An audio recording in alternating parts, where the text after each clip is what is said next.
రాహుకేతు దోషాలకు ఇప్పుడు ప్రస్తుతంలో కాళహస్తిలో రాహుకేతు పూజలు ఉన్నాయి అంటున్నారు, వాస్తవమే.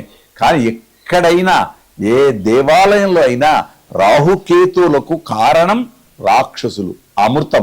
అమృతం లభించింది కనుక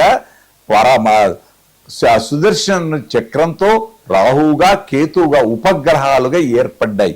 దోషం ఉంటుంది. అందుకే విష్ణు సహస్రనామంలో 108 శ్లోకాలు, ఒక్కొక్క నక్షత్రానికి 4 పాదాలు కనుక 9 ఏ గ్రహాలకైతే ఇవి 27 నక్షత్రాలకు 27 × 4 ఈ మొత్తం నక్షత్రాల శాంతి. అందున రాహుకేతులకు మళ్ళీ చెప్తున్నాం, విష్ణు సహస్రనామం ఇంకా ఇతర పారాయణాలు చేయొచ్చు. అంతేకాదు అన్నిటికంటే గొప్పది దానము ఉంది. మనకు తెలిసో తెలియకనో ఎవరికి ఏది ఇవ్వం, ఇది నా వస్తువు అనుకుంటాం, భగవంతుడు ఇచ్చాడు అని అనుకోం. కనుక భగవత్ ఆరాధనతో కూడుకొని పరమేశ్వర ఆరాధనతో కూడుకొని శాంతి కొద్దిగా జరిపితే, హనుమ ఉపాసన ఉంటే పరమేశ్వరుడికి అభిషేక ప్రియ భగవంతుడు. నిన్ననే శివరాత్రి అభిషేక ప్రియుడు కనుక ఆ అభిషేకం చేస్తే ఆనందం. అందుచేత రాహుకేతులు కూడా శుభగ్రహాలుగానే మనం గమనిస్తాం తప్ప చెడు అని అనుకోకూడదు. మన దృష్టి ఎలా ఉంటే అలా ఉంటుంది ఫలితం కూడా. కనుక మనకు అన్ని శుభాలు చేకూరాలి. అందుచేత సుబ్రహ్మణ్య స్వామి ఆరాధన, ఈ హనుమస్వామి ఆరాధన, కలవు వెంకటనాయక వెంకటేశ్వర స్వామి ఆరాధన, ముఖ్యంగా నరసింహ ఆరాధన ఎక్కడ ఉంటుందో అక్కడ ఏ దోషాలు ఉండవు. శుభం. ఎల్నాటి శనికి ముఖ్యమైనది శివ ఆరాధన. అన్నిటికంటే గొప్పది ఒక్క మాట చెబితే ఇక్కడ భేదాభిప్రాయం అనుకోకూడదు. ఎక్కడ విష్ణు సహస్రనామ స్తోత్ర పారాయణం ఉంటుందో స్తోత్రాలలో మొట్టమొదటిది విష్ణు సహస్రనామ స్తోత్రం. అది గొప్పది. కారణం భీష్మ పితామహుడు శ్రీకృష్ణుని ముందు చెప్పాడు. శ్రీకృష్ణుడు భగవంతుడు ఎదురుగా ఉండగా ఆ భగవంతుని గుణాలు చెప్పాడు. అందుకు మహాభారతం, రామాయణం ఈ 2 ఇతిహాసాలు. రామాయణంలో రాముడి ముందు లవకుశులు చెప్తారు రామచరిత్రను.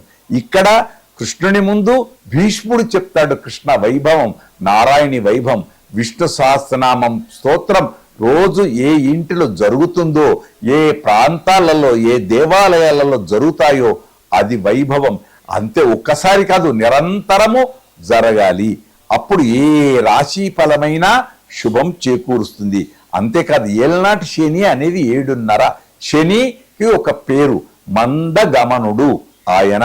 కానీ శని ప్రారంభంలో లాభం లేదా చివరిలో లాభం. ఆ శని అనుగ్రహం లభించాలంటే హనుమ ప్రార్థన చాలా గొప్పది, పరమేశ్వర ప్రార్థన గొప్పది. ఎక్కడ అధైర్యపడాల్సిన అవసరం లేదు. ఏటికి ఎదురీదితే ఏటిని దాటుతాం. కష్టాలకు కూడా ఎదురీదితే శని ఏమీ చెయ్యడు. అది వైభవం. దానాలు అవన్నీ పెద్దలు చెప్పినట్టు చేయడం ధర్మం.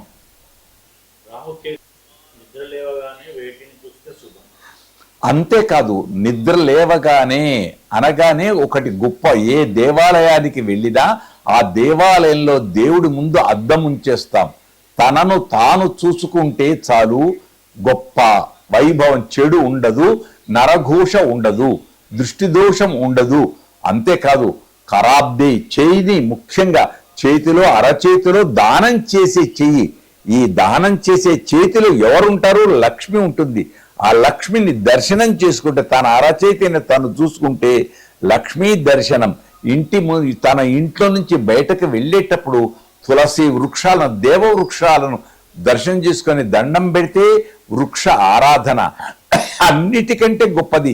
ఇంట్లో లేవగానే తల్లి తండ్రిని పాదాలకు సాష్టాంగ నమస్కారం చేస్తే ఏ దేవాలయానికి వెళ్లాల్సిన అవసరం లేదు. కనపడే దైవాలే మాతృదేవత, పితృదేవతలు కనుక ఆ మాతాపితరులను ఏ ఇంట్లో ఆరాధిస్తామో ఆ ఇంట్లో అష్టైశ్వర్యాలతో కూడుకున్న సంపద ఉంటుంది. అది వైభవం. అందరికీ తెలుసు.